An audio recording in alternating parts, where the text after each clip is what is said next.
Ladies and gentlemen, the Democratic Party is done for. I'd say they're dead. Now, of course, they can be risen from the grave like some kind of undead corpse.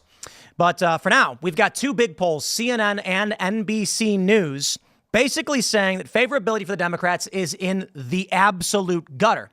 Now, I know many of you may be looking at the screen. For those that are watching live, you can see that the Republican Party ain't doing too much better. So for what is the basis by which Tim Pool is claiming Democrats are dead, but not the Republicans? Well, it's the internals. It's beyond just do you support the Democratic Party. In the NBC News poll, they go a bit further and ask which politician of the Democrats represents the party best. Guess who won? Alexandria Ocasio-Cortez. Congratulations, Miss Ocasio-Cortez. You are, in fact, the winner. Your percentage was 10%, by the way, which is apocalyptic. Now, we all know that, of course, the Republican Party is not viewed too much better with a 7-point advantage, according to CNN. However, Donald Trump's support is within the margin of error in aggregate. And 36% of people in the country claim to be MAGA. Support for Donald Trump among the party is pretty high. And for many people who don't like the Republican Party, myself included, I do like the job Trump is doing. I don't like the job the Republican Party is doing, because I got to sit here at the same time I'm watching Donald Trump say, you know, we're going to get the job done. We shut down the border. We secured the border. We dealt with the immigration crisis. We're going to bring on the tariffs to bring back our manufacturing. I'm going, yes, please, more. You get the likes of Lindsey Graham and Dan Crenshaw and Mitch McConnell, et cetera, et cetera. I'm not here to gripe on these individual politicians just right now, but to make the point. Democrats may be looking at a party and saying, I largely don't like what any of these people represent, but they have no leadership.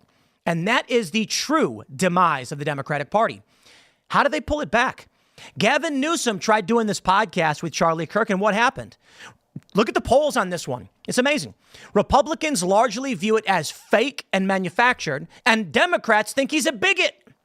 There's no path forward. If you're a Democrat, you try to go moderate, you fall right off.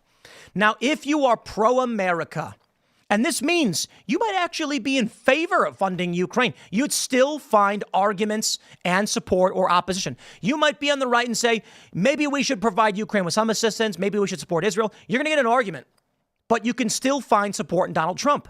And I know a lot of people are going to argue that and be like, no way, America first. Yeah, well, how about this? Donald Trump is pledging weapons and resources to Ukraine and Israel right now, and he's still enjoying large support. Why?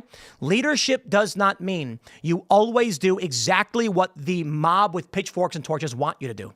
It means that even though I completely disagree with Donald Trump on the issue of TikTok, I still support his efforts largely because it is a massive net positive. So there's basically the argument. But how about this? How about I show you everything? Because it is calamitous, as it were. But you know the best part about all of this is, my friends, is the I told you so of all of it. That for many of us, we were talking to family members, to friends, and we kept telling them the Democratic Party represents nothing. We kept saying things like, they're going after Trump for the sake of going after Trump. And they didn't believe us. They said Trump is a tyrant. Trump doesn't have the authority to do this, that, or otherwise. They get mad at Donald Trump and his administration for doing things that are comparable to what the Joe Biden administration did, but they never cared about. Let me give you a few examples before we dive in, but I'll tell you the point of why I'm getting into this. When polled, what should Democrats be doing? What do you think the number one issue is? Opposing Trump. I kid you not. It's a party with no support because it exists solely in opposition to the other party. They have no ideals. They have no mission. They have no goals. It is not unified. It is a hodgepodge of people who simply say, I hate. But let me give you some examples. Joe Biden's president, egg prices through the roof. Democrats don't care. Donald Trump becomes president. Egg prices are the biggest issue, with rumors that Democrats wanted to wave egg cartons in the air at Donald Trump during his State of the Union, not so State of the Union. Egg prices have now come down. Are they coming out here and congratulating the president? Of course they aren't. And my favorite, Donald Trump sells Teslas at the White House. He says they're going after Elon. You can't. They're saying, you know, they're gonna vandalize the vehicles and not to buy the car. So I'm telling you to buy them. And all of these Democrats come out saying outright, Trump's a used car salesman now. What has become of our White House? Forgetting that Joe Biden promoted the hybrid Jeeps all the same. And I didn't care that Joe Biden did that. Literally never complained about it. I don't care that Donald Trump is promoting Teslas. Let me tell you, my friends, Donald Trump has done things I'm critical of. Joe Biden brought leftist influencers to the White House. Now, aside from that thing where, you had the people that were getting naked, whenever he brought like prominent liberal personalities, I didn't come out and say, I can't believe what has happened to this country. Donald Trump brings prominent influencers. I also similarly do not care. It's PR. I get it. But on the other side, prominent. Let me tell you the distinction here. I don't want violence. Democrats do. They'll come out and say, that's a straw man, Tim. That's not the case. Yeah, Bill Burr is not a random run-of-the-mill nobody. He is a prominent liberal personality comedian, not super political, but he is. He's advocated for death, for the murder of individuals, of billionaires. He has yelled Free Luigi on more than one occasion, advocating for an alleged murderer of a wealthy individual. And I can sit here and talk to you about the middle class, the working class getting screwed over all day and night, but I don't want the violence. Kamala Harris directly solicited funds for violent rioters. They then come out and say, yeah, well, Trump pardoned the J6 rioters. Indeed, after they served prison terms for 3 or 4 years, about 3 years. These people actually, no, is it for many of them, some of them, it was actually 4 years. So we're talking about Trump pardoning people for a riot after they had served years of punishment, and other people with misdemeanor trespass who got their sentence pardoned. I think that's reasonable, and I have long called for the rioters to go to jail. We are not the same.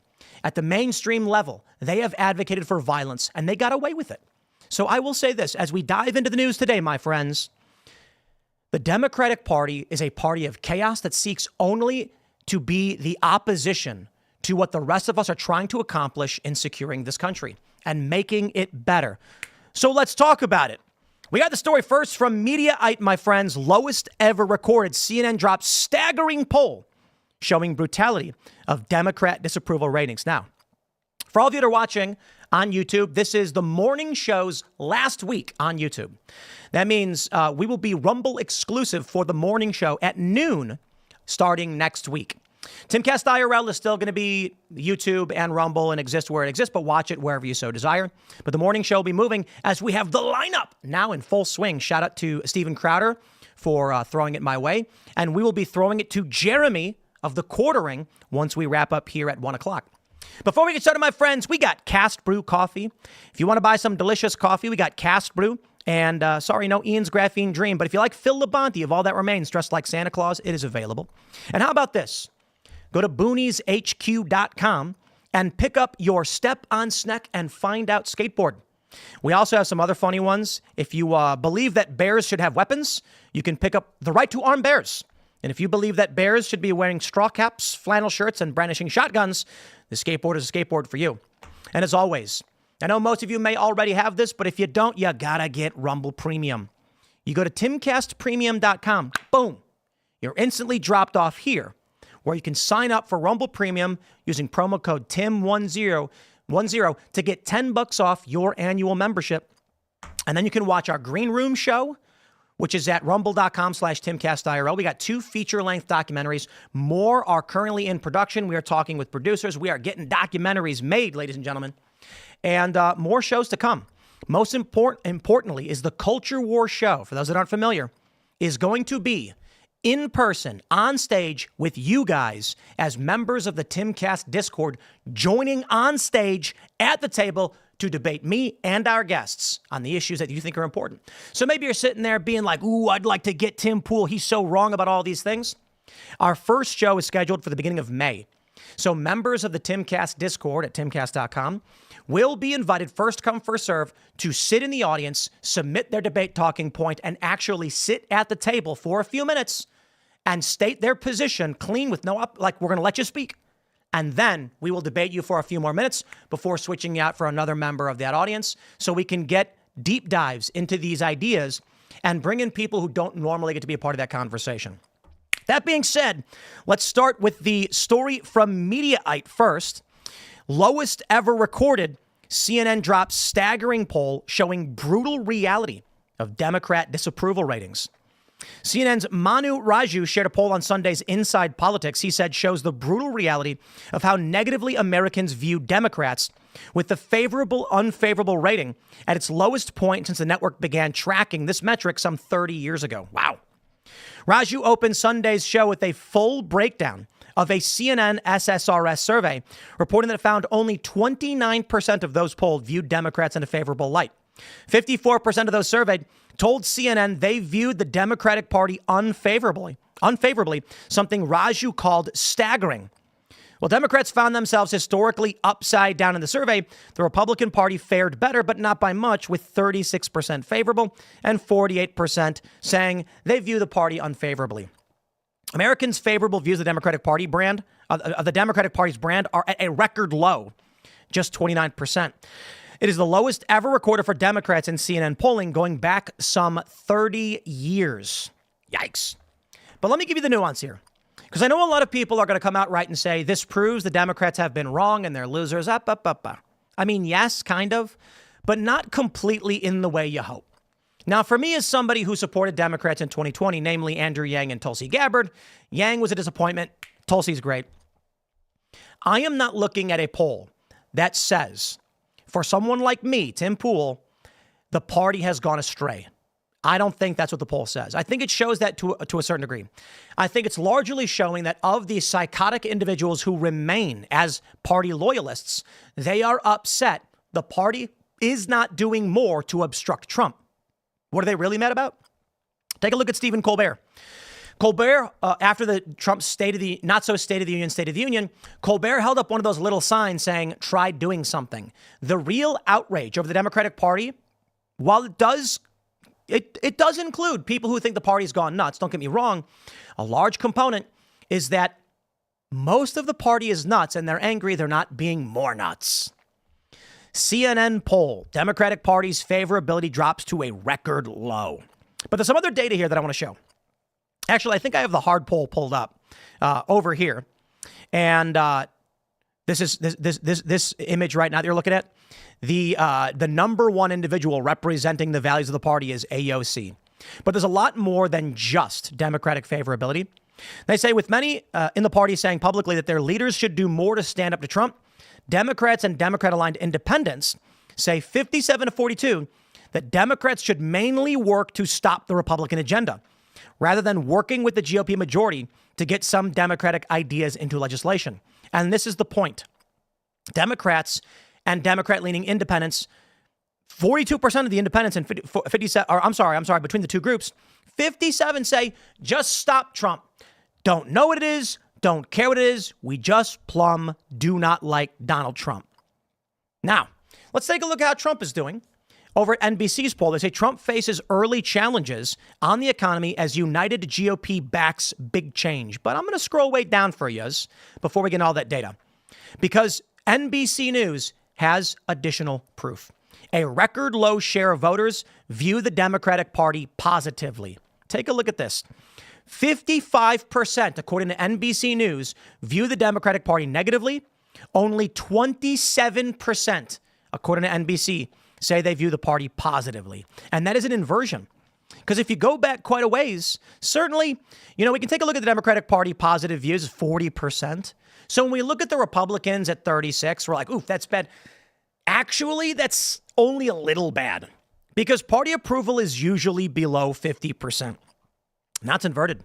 The Democrats have gone plumb nuts. Now, here's the good news for Trump, right? Because this is why I said this is an issue for the Democrats, not an issue for Trump. While Trump's approval rating is kind of the country still feels like we're on the right track. And that's pretty crazy, because right now, the right track, wrong track polling is the best it has been in 20 years. To me, that's incredible. NBC News reports voters are starting 2025 sour on the state of the economy and President Trump's handling of it so far, even as his election to a second term sparked an upswing in positive feelings about the direction of the nation, according to a national NBC news poll.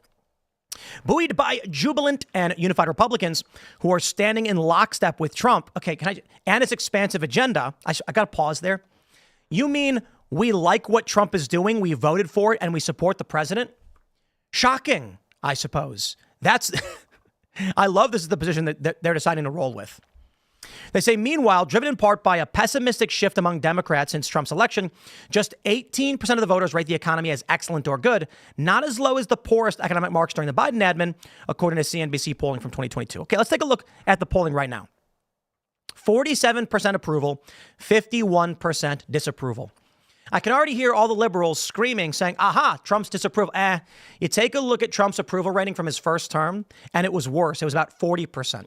This is a marked improvement, and my friends, it is almost within the margin of error for NBC News.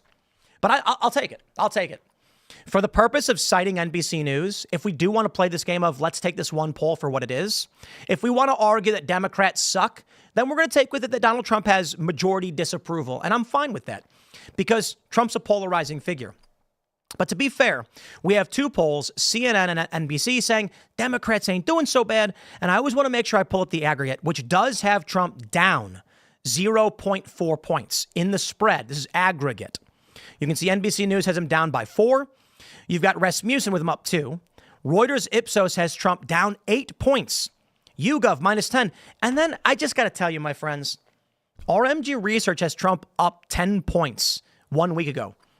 So here's what I really have to say about all of this. And I'm going to say this. This is true of the Democratic Party polling and what we're citing. I think to be fair, I need to stress nobody has any idea what's going on. The narrative machine is completely destroyed and everyone's trying to argue who has the real finger on the pulse. I'll tell you what I think. I think everybody's faking it. I think there's only a small handful of actual producers and channels that are not flubbing their numbers. And I judge this based on interaction and how do you do? I don't know. There's a lot of metrics in here. Sellability. There's a handful of podcasters who really go the full distance. And you can tell because there's something else going on behind them in terms of growth, infrastructure, support, appearances, etc. But I genuinely believe across the board and on all sides, people are faking their numbers. I really do think so. For a while, we were getting, and to however they're doing it, I don't know. But let me tell you, for a while, we were getting these podcast numbers. And famously, podcasts never really gave up their ratings. I've had no problem saying over and over and over again that Timcast IRL does about 100,000 downloads per episode within like 24 hours. And then it can drop seasonally, but that's the average. So in like the warmer months, like May, it might go down to like 80,000. And then winter, it's like 100, 120 or whatever. I've never had any problem saying that. I mean, we sell against it, right? But everybody was claiming they were getting millions and millions and millions. And then, a new analytics company drops showing the actual numbers, and they're like a quarter of what was actually claimed. Everybody wanted to say they were the biggest and the best. Now, why am I bringing this up? Not to rag on the podcast industry or whatever, to make the point. When you see these polls, when you see the corporate press, they want to claim to be the authority. I'll tell you why. Why is it that every time Bill Maher farts, everybody's got to get a segment up about it?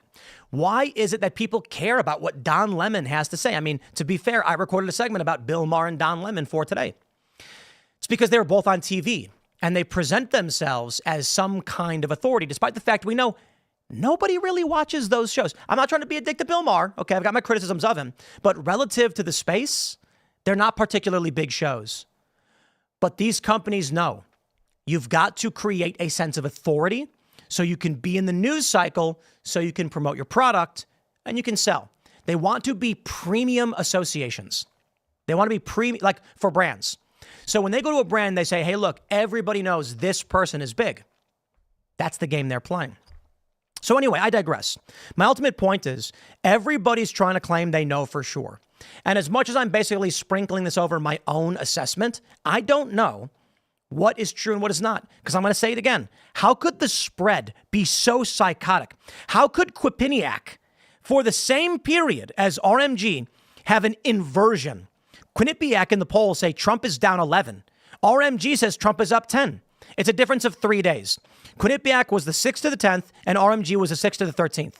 Yet, in those 3 days, Trump's approval, no. None of these people have any idea what's going on. And that's why, for the most part, I say this. We're going to go through the polls. I'll show you fine. I think we agree based on our own about, I'll say it again, Tulsi, Trump, RFK Jr., Elon, all former Democrats joining the Republican Party and joining Trump. The Democratic Party ain't doing too well. At the same time, take a look at public sentiment when you watch shows like this, or Crowder, or formerly Bongino, who's now in the FBI. Congratulations, good sir. The Republicans get criticism. The Republican Party is viewed as feckless. When the Democrats, okay, let's do this. Mike Johnson, okay, he's presiding over the censure of Al Green, who wiggled his cane at Donald Trump during the not-so State of the Union. They vote in Congress to censure him. Instead of presenting for censure, Democrats flood the well and sing songs. And what did Mike Johnson do? Adjourned. So instead of censuring the guy, he just leaves. See, what I would like to see, not too dissimilar to what Democrats want, is action. The Democrats want obstruction of Trump. I want enforcement of law. They arrested how many J6ers for meandering through a building? Oh, Democrats are going to scream, the rioters fought cops. I ain't talking about the rioters. They should have been arrested. They should have been charged. They did. They went to prison for years, and they should have been released, and finally they were. You go to prison when you hit a cop. Ain't nobody disagrees, right? Well, I guess Democrats don't. But for the people who showed up after the riots and the doors were open, why were they getting these misdemeanor charges being hunted down? When it came to the Democrats who obstructed an official proceeding, Mike Johnson did nothing. That just pisses me off. That's just me, though. Let's read more. We'll pull up some more polls. But my friends, make sure you smash that like button. Share the show. This is the new Rumble lineup, and they've been amazing to start. Shout outs to everybody on the Rumble lineup so far. It's been a big show. Here we go. They say Trump's expanded base and key issues. Trump's job approval rating 47% and personal favorable rating 46, along with the 44 who believe the country's on the right track, are all-time highs in NBC News polling during this political career. I want to stress this. This is the point I was making. As they say the Republicans aren't so favorable either, Donald Trump is experiencing, even though he's underwater, I'll give it to him, to NBC News, all-time highs for his political career. I've been saying it. They are also far below where previous presidents stood during the honeymoon period. Yeah, we get it. We are not in a typical political time. Okay, this is some kind of administrative civil war, whatever you want to call it. They say slightly more disapprove of Trump's job performance, 51%, and view him personally negatively, and 49%, and 54% see the country as on the wrong track. Indeed. Take a look at this. Do you think things in the nation are generally headed in the right direction? Now, here's what I care about. Among independents in November, 19% said were right direction. Today, 26%. That's not bad. It's only been a couple of months, and already 6% of independents have started to shift their views. Among Republicans, 5%, and now 83%. We get it, guys. You're partisans, okay? To be fair, though, Trump shut down the border and the illegal immigration, and that was a huge issue. What I'm really loving is that all of these Democrats over the weekend, they're posting this poll where they say immigration has dropped from the number 2 to number 4 most pressing issue. And it's like, well, right, because Trump solved it. You know, I think it was Sean Davis. He said, my broken ankle upon healing went from being my most pressing issue to an issue I didn't care all that much about because it was healed. Exactly. Among Democrats in November, only 53% said we were headed in the right direction. Now, only 6% do. Why? Because they want Joe Biden to do these things. They wanted Joe Biden to be AOC. Well, unfortunately, you don't get it. You don't get it. Among independents, 30% approve and 67% disapprove of Trump's performance in office. A large gender gap still persists, with men approving of Trump's job performance 55 to 43, while women split the other way, 40 to 58. Now, why is that? Honestly, why is that? I'm going to give you my assessment. I think it's because men are disagreeable and women are agreeable. I think men look at Trump as a guy who's disagreeable, and you say, I'll tell you how I see it. Man, I really don't like that he's going to reopen up funding for Ukraine and do this. You know, I want the ceasefire. We'll see what happens. I'm largely supportive of his efforts so far. The TikTok thing is really bad, but I'm going to let him lead. I think among women, they're more agreeable. So instead of trying to adhere to what personally they think may be good, they're more concerned about what appears to be good socially. I believe the moment the narrative machine is completely purged and collapsed, women are going to be totally on board with Trump. Totally on board. Because, but we'll see. That's if the narrative machine collapses. Because I've been warning everybody, the machine is now focused on launching podcasts and promoting them. What do you got? You got Gavin Newsom. You got Michelle Obama. It is only a matter of time before they put $20 million plus per year per podcaster and promote them into oblivion. What you need to, or I shouldn't say into oblivion, but into the atmosphere, right? Everybody can see their faces. That's why I keep talking about ubiquity, cultural ubiquity. The reason why CNN wanted to be in airports, the reason why CNN wanted to put billboards up all over the country, it's not so much about making you watch, but it's about making sure that even the people who don't watch know exactly what is being talked about. Or I should say that people who don't watch know who is doing the talking. That's what I mean to say. Let's grab some more here. Do you approve or disapprove of Trump's handling of border security? 55% said yes. Foreign policy, 45%. So 53% says disapprove. The economy, 54% disapprove. Inflation and the cost of living, disapprove, 55%. The war between Russia and Ukraine, 55% disapprove. You know, I'm going to say it, my friends. I don't trust any individual poll necessarily, but I will give you my honest assessment. I do believe that you will see the majority of Americans are not going to like what Donald Trump is doing. I think that's a fair assessment. I also think they're inundated with falsehoods and lies coming from the machine, the corporate press, which targets your average person who does not pay attention. So what do I always say? I ask you all to be active participants in the news and not just passive observers. That way we can reach these people who, and I don't blame them for it, are more interested in watching the game. I don't disparage that at all. I love watching UFC, right? I'd much rather be playing video games than having to deal with the minutia of polling and economics. But the reality is, if you don't pay attention, it'll fall apart. And for the longest time, this country was not paying attention. We largely just said, don't know, don't care, do your thing. I'll vote for you and walk away. And what do we get? USAID, mass government bloat, waste, fraud, and abuse spending on these ridiculous NGOs. Eventually, the system came to a head. It began to buckle. And we realized we really do got to get involved. And what happened? We won. Now, I will say this. I don't really care about these individual polls. Like I often say, aggregate matters more to me. And the aggregate polling shows that no one has any idea what's actually going on, which is pretty crazy. But what matters more than a poll is an election. And Donald Trump won the popular vote. He won every swing state. And until we get to the midterms, this is a lot of noise. Don't get me wrong. I will gloat when two mainstream media polls come out and insult the Democrats. Would you say the current state of the economy is excellent or good? Democrats, before the election, 52% said it was good, and now only 11. Independents said 19, and today only 8. Republicans inverted. 5% said it was good, and now you have 26% saying it is good. Is Trump bringing change on key issues? America's handling of the border security and immigration. Right kind of change. Now, this is interesting. We are registering the highest right track, wrong track. So the largest percentage of people believe the country's on the right track in 20 years. That's amazing. And that's under Trump. They may not like everything he's doing, but strangely, they're still saying he's going in the right direction. That's funny to me. Federal spending. Right kind of change. Look at this. Federal spending and the size of the federal government. So as Doge is ripping everything to shreds, 47%, the plurality say it's the right move. This is the important thing to understand. When they say they don't approve of what Trump is doing, that's because you have not sure, not bringing change, and the wrong kind of change. But the reality is the plurality support this. Look at this.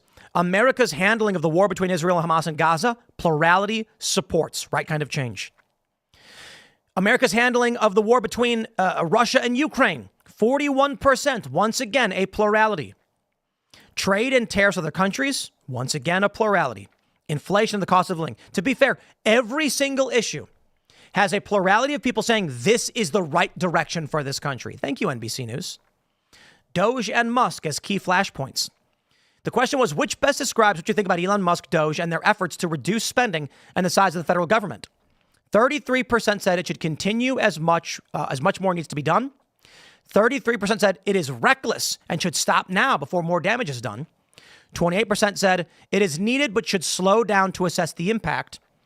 And only 4% said there is no need to cut the size of the federal government. So let me put it this way. Doge support wins. 61%. Thank you and have a nice day. Said to some degree, it's a good thing. Either it should slow down or it should do more. More people want it to do more, but I'll take it. And then we get back to where we were with the Democrats. Only 27% of registered voters view the party positively. That includes just 59% of self-identified Democrats. Well, my friends, you reap what you've sown. This is the game the Democrats wanted to play. They wanted to embrace all of these issues, 80-20 issues. They wanted men and women's sports. They wanted to sterilize kids. They wanted to bring back illegal immigrants. Donald Trump, over the weekend, he's deporting Tren de Aragua. And the Democrats demanded he turn the planes around and bring them back. Listen, I got my qualms about executive authority, but foreign policy, deportations, invasions, wartime, etc., is going to be at the commander-in-chief's discretion. So Democrats, what is their argument for wanting them to bring these people back into this country? Sorry, look, man, on a constitutional grounds, I might argue I want hearings. I want to see that when Trump deports these people, they say, here's the list of the people deported. And then we can say, yeah, those guys are criminals. They're not citizens. That's what Trump should do. Democrats are trying to bring them back? I don't know, man. You got no real argument there. So if the Democrats are going around saying, vote for us and we'll bring violent criminals into the country, open up the borders, flood your communities, people are going to be like, why? Because that's what we stand for. You know what I really love? What Democrats largely want. Democrats want their party to oppose Trump. What the Democrats end up doing is instead of saying we're going to stop Donald Trump, which is still a stupid position, they're like, we're going to do the opposite. It's okay, listen. Stopping Donald Trump does not mean bringing the illegal criminal aliens back into the country. It doesn't mean stopping the things that he's doing that are popular, okay? But I got to be honest. If the Democrats really are in a bland, no matter what Trump does, it's a bad thing position, then the only thing they can do is insane things like try to bring Tren de Aragua into the country. Okay, well, good luck winning the midterms, I guess. Let me tell you where we are. Ryan James Gerdusky, polling from the NBC News poll, 36% of Americans say they consider themselves part of the MAGA movement, the highest number ever recorded. Here. Real numbers, my friends, real numbers. And let's take a look at this one. I love this one. This is my favorite portion from the poll. Ocasio-Cortez leads poll of Democrats on which leader best reflects the party's core values. Okay. AOC ain't going to be winning any presidencies anytime soon. The Democratic Party is done for. That's my point. I'll stand by it. And I'll tell you why. This is CNN polling. Question 29. Thinking about Democratic leaders today, which one person best reflects the core values of the Democratic Party?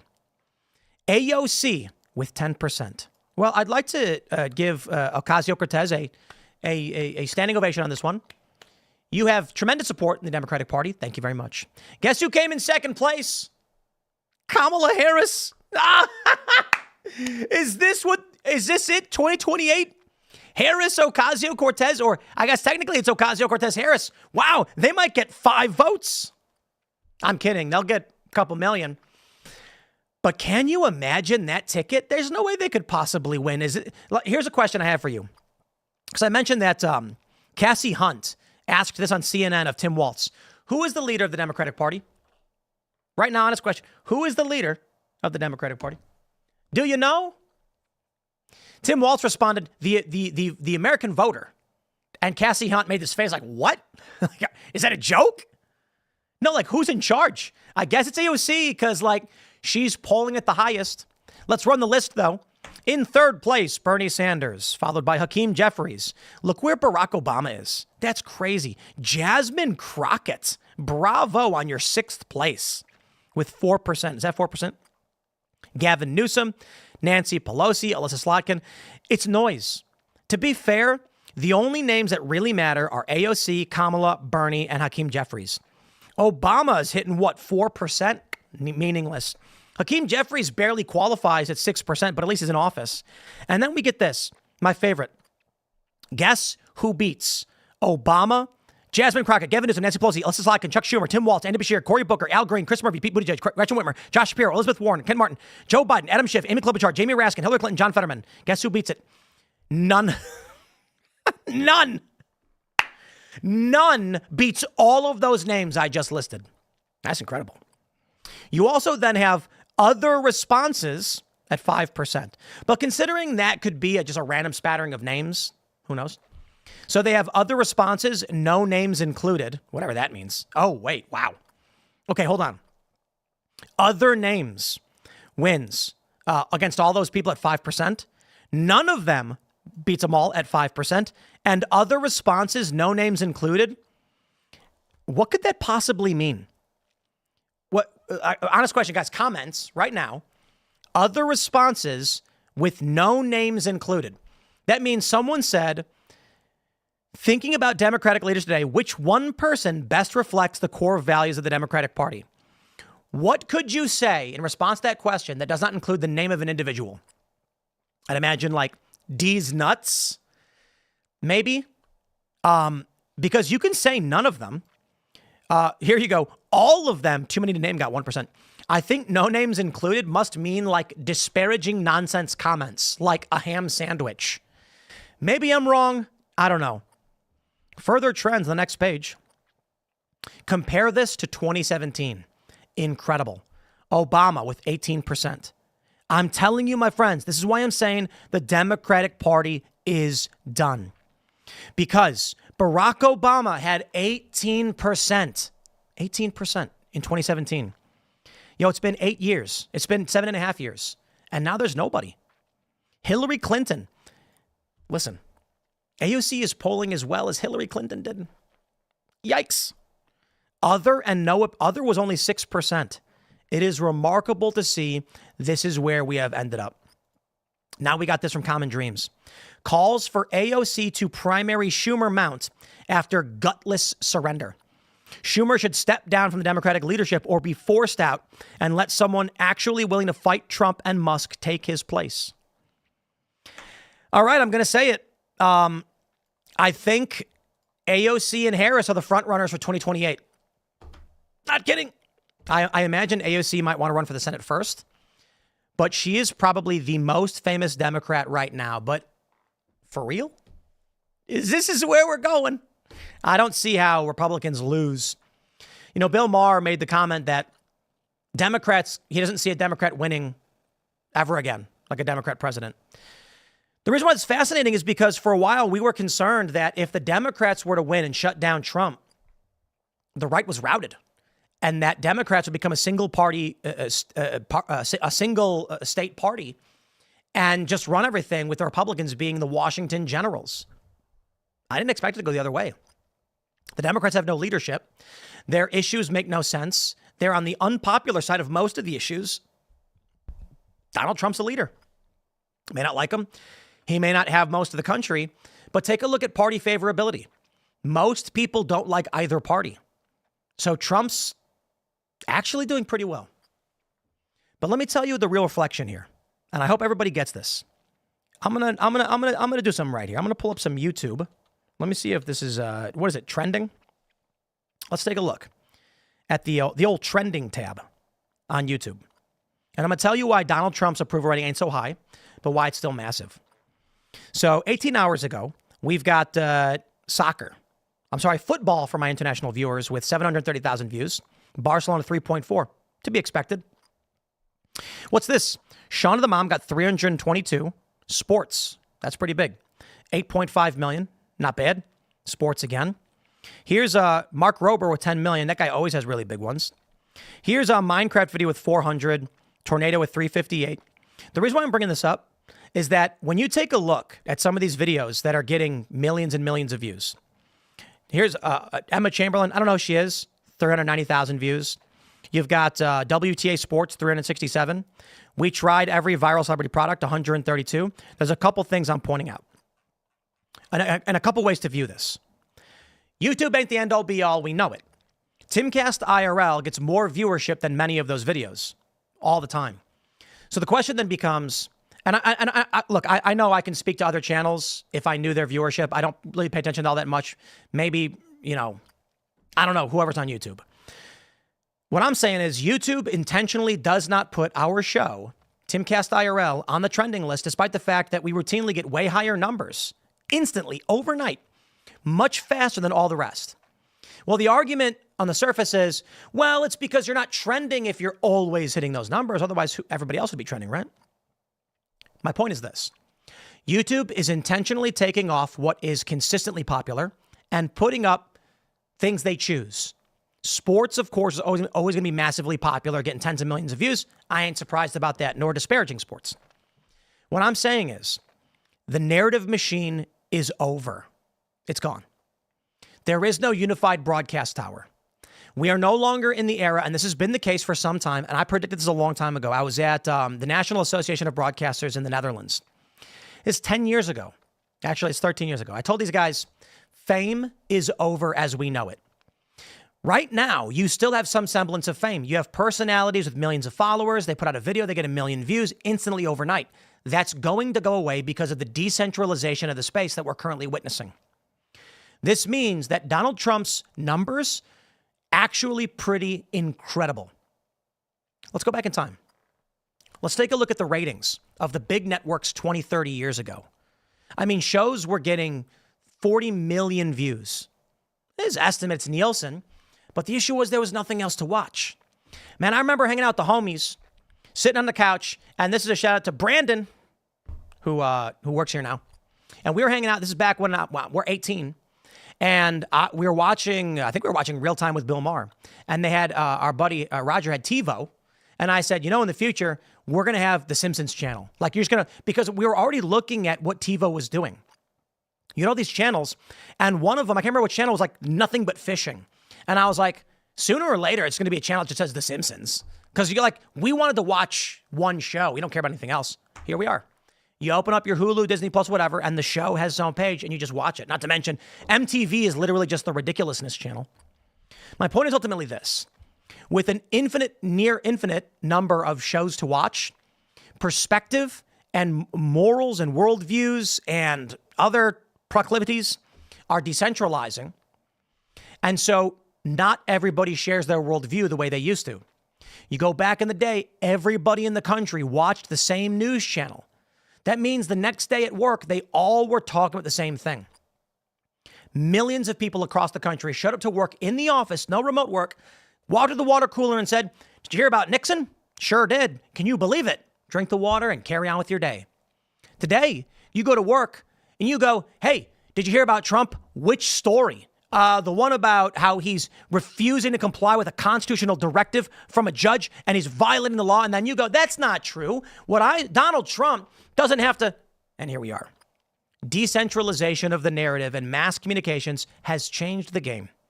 I don't see a scenario where the Democrats are going to be able to muster anything up without real leadership. But if they choose to be an opposition party and that's all they're going to be, then no one will ever agree. And how can they possibly ever win? Or better yet, I'll put it this way.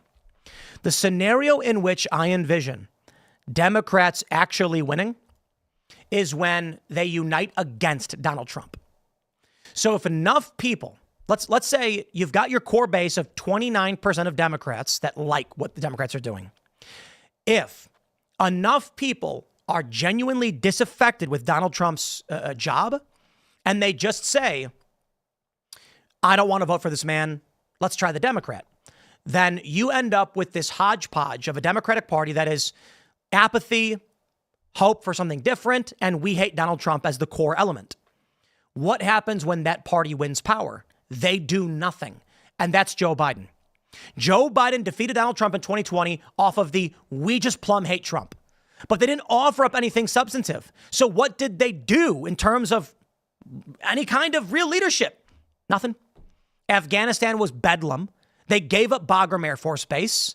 We got more troops in the Middle East. We got war in Ukraine. The border exploded. The economy took a tank because they had nothing. Yo, let me put it this way. Angry, cursing, swearing, fat, stinky guy says, I'm going to cook dinner for your family, and I'm going to swear the whole time I'm doing it, and I am going to make the most delicious beef bourguignon. It will be the best you've ever had. And then your family's going to vote. Another guy walks in and says, I'll tell you what, vote for me to cook dinner, and I won't do what he's doing. What happens? Okay, people get mad at the angry guy who's cussing, but you know he makes a good stroganoff. I'm sorry, a bourguignon. What did I say stroganoff for? He's making both. What happens? The guy you chose to cook you dinner never had a plan to make you dinner. So this is where we're currently at.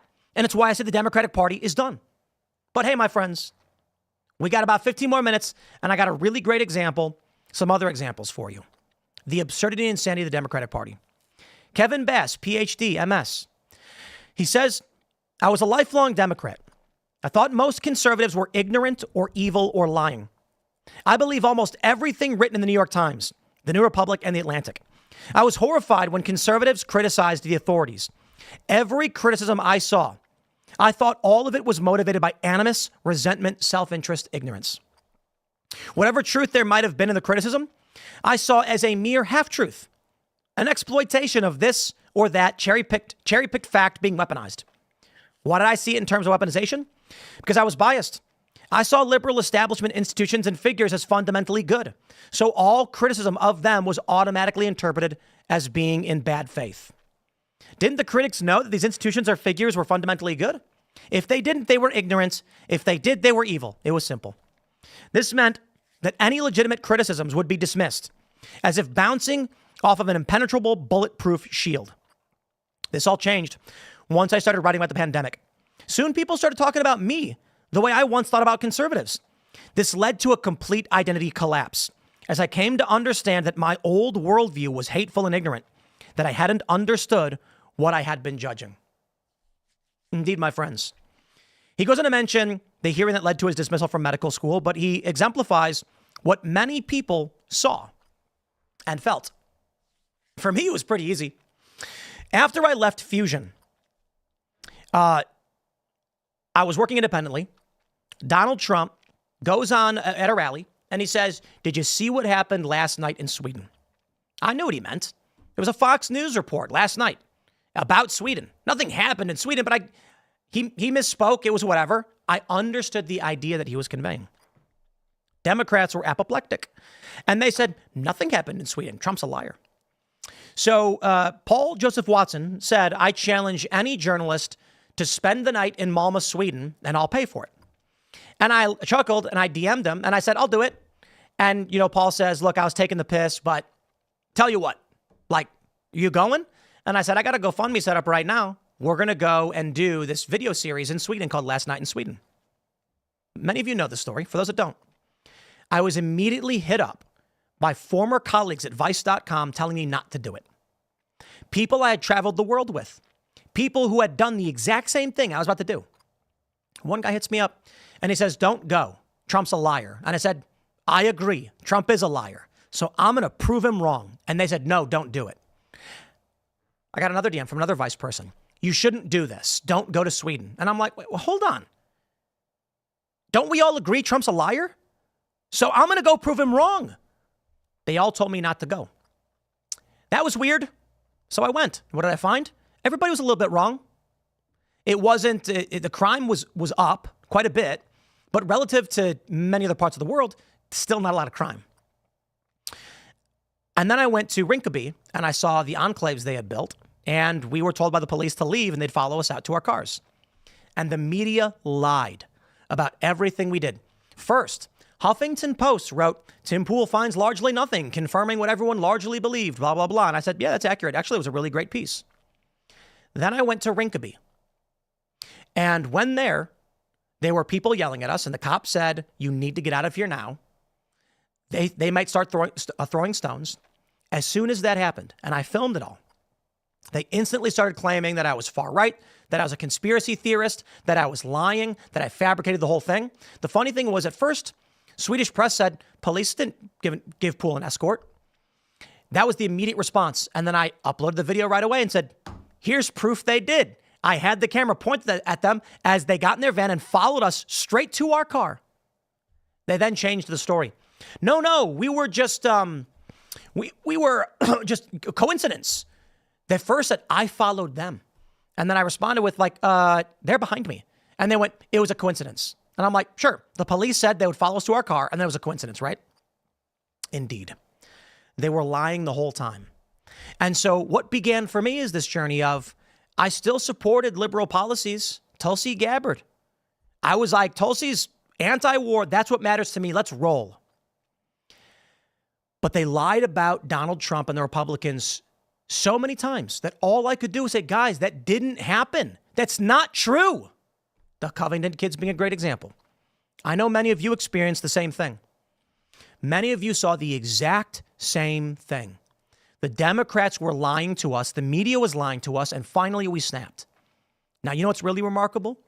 A lot of the people that finally snapped and said, I am sick of living in a false reality, found themselves religious. Born again, reborn, whatever you want to call it. Shout out to Russell Brand. He goes on this journey and he finds himself a Christian. Many people sought a new reality and were given reason and debate, and they found faith along the way. It's remarkable that the psychotic rage of the left and the lies and manipulations have fueled what they so despised. And now, what do we get? Well, it's all still very decentralized and decentralizing further. The important thing to understand is this. Viewership may appear to go down across the board for many channels. You may see a new show emerge and it gets 1 million views and say, wow, it's a big show. But relative to the top shows, everything's starting to flatten out. Everybody is in a race. The trend across the board is the flattening out of viewerships, with some resisting and proving otherwise. We will not have fame the same way we did before. This means that we have an obligation right now to build networks so that we can link up and create spheres of influence and communal power. What does that mean? The Rumble lineup. Why I'm a big fan of this, why I said let's do this. Steven Crowder's Got Mug Club, Timcast, has the Timcast members only. We both team up with Rumble, and now the Timcast viewers can watch the Steven Crowder content. The Crowder viewers can watch the Timcast content. What we are trying to do, nay, what we are doing right now with all of you watching, is creating a sphere of positive influence for the morals that we believe in, for a meritocratic society, for duty. The libertarians, they say freedom. I say duty and responsibility. And this is the sphere of influence we are building. This network of individuals, when we are all watching similar individuals, similar shows with similar ideas, it is not that we expect to create a monolith of a broadcast tower, but it's that we create a sphere of influence where the stories people know about, the things they talk about will be in a similar line, not homogeny, not completely in agreement, but a general understanding of the facts. So as I mentioned, that water tower, or the water cooler, sorry. As people walk in and they say, do you see the news yesterday? They'll say, yep, I was watching Crowder. Other person says, I was watching the quartering. We both agree on the facts because we are watching people that actually care to deliver the facts. Our opinions may slightly differ, but it's not like you're going to come out like a Democrat arguing that a thing that did happen did not. And that's largely what they do. This is the story I've pulled up from the New York Times. We were badly misled about the event that changed our lives. We? Excuse me? Everybody watching right now on Rumble, 43,000 people. None of us were misled. We knew that lab leak was a prevailing theory for a long time. Now, a lot of people think that it was an instantly bannable thing on YouTube. That's not really true. We talked about it quite a bit. But, you know, if we don't know, we don't know. And then Jon Stewart came out along with everybody else, started to say, guys, I think it's pretty obvious. So when you say we were badly misled, who's we? Oh, the New York Times audience. The rest of us who watched and cared about people who wanted to tell the truth were never misled. They just weren't. This is what I'm talking about with the network effect. Let's create a network. Let's create a prominent network of news, media, comedy, etc., where you know you can trust the individuals. Sometimes we get things wrong. We try not to. But then the average person will vote based on what is true and how they see it instead of incorrect information. We're going to grab some Rumble rants from all of you guys and of course some super chats. But I recommend you guys join Rumble Premium. Use promo code TIM10 and become a member of the Discord server. Go to timcast.com, join the Discord server. This is 24/7. Tens of thousands of people are talking. They're launching shows. They're working on video games. And then we're going to bring you guys to our culture war debates, and we're going to put you on the show. That's right, you. We already brought on Roman Nation and C. Noski from the Quiet Part podcast. We want to build new spheres of influence. Let me put it this way, my friends. It's not just about Steven Crowder, me, the Quartering, Jeremy, Bongino, whoever else. It's about you guys at home. How many of you share our ideas, share our worldviews, and have ideas we've never considered? My goal, what I want to see is, what happens when I'm gone? Will we plant the trees whose shade we know we shall not sit beneath? And that means we want to do the Culture War show with members of our Discord and our audience on stage at the table with us. Why? Because there will come a time when I can't do this show anymore.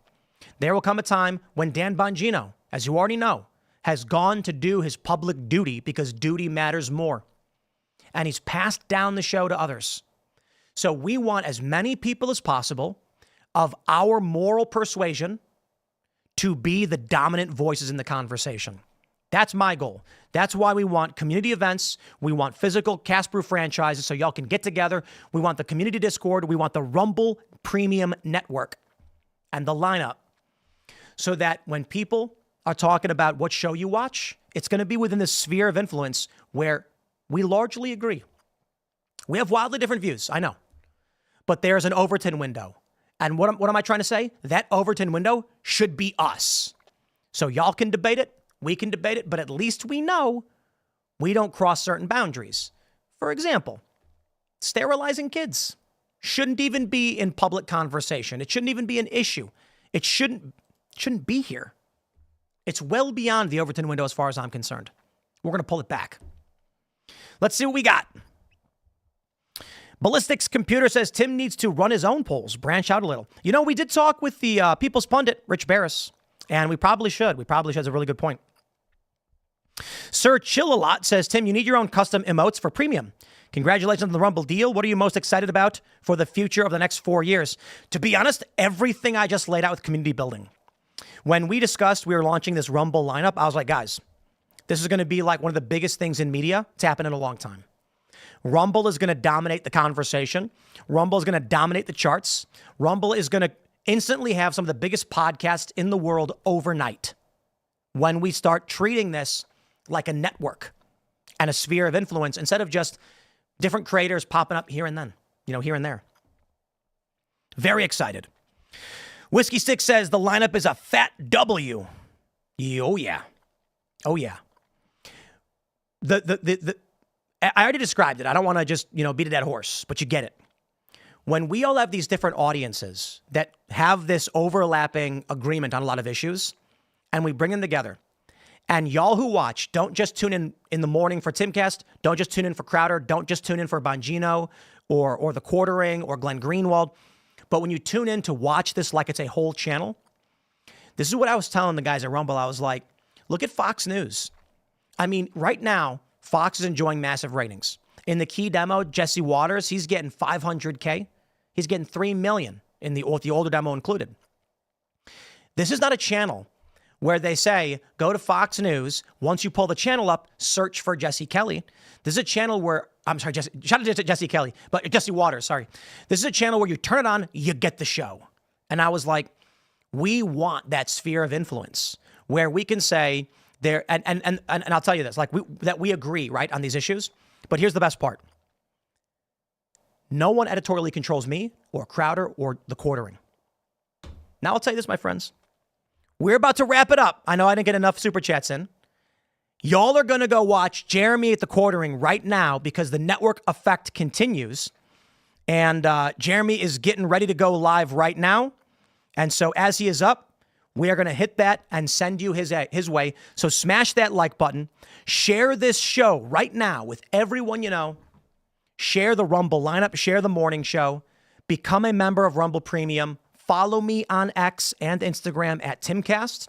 Thank you all so much for hanging out. Let's try this. Here we go. Let's get it. It says, the Quartering. Trump and Putin meet. Tesla's psycho Fafo. Journo smacks Trump in the face. Give Jeremy some love. Subscribe to this channel. Subscribe to Jeremy. Thank you all so much for hanging out. And I will be back tomorrow at noon, same time.